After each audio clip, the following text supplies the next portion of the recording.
This is Jason Runyon with the National Weather Service in Austin, San Antonio, and this is a special weather briefing recorded at 2 p.m. on Thursday, April 23rd. Moist conditions are in place across south central Texas, along with a subtropical tap of moisture from the Pacific Ocean.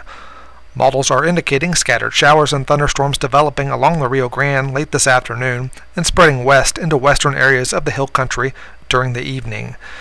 There is the potential some of these storms could approach the I-35 corridor late this evening and overnight.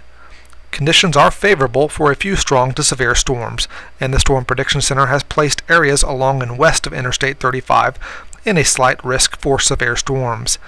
Hail up to golf ball sized and wind gusts up to 60 miles per hour will be the primary threats with any severe storms.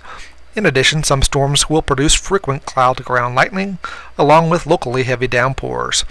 There will be another chance for showers and thunderstorms late Friday afternoon and Friday night, with drier conditions expected on Saturday.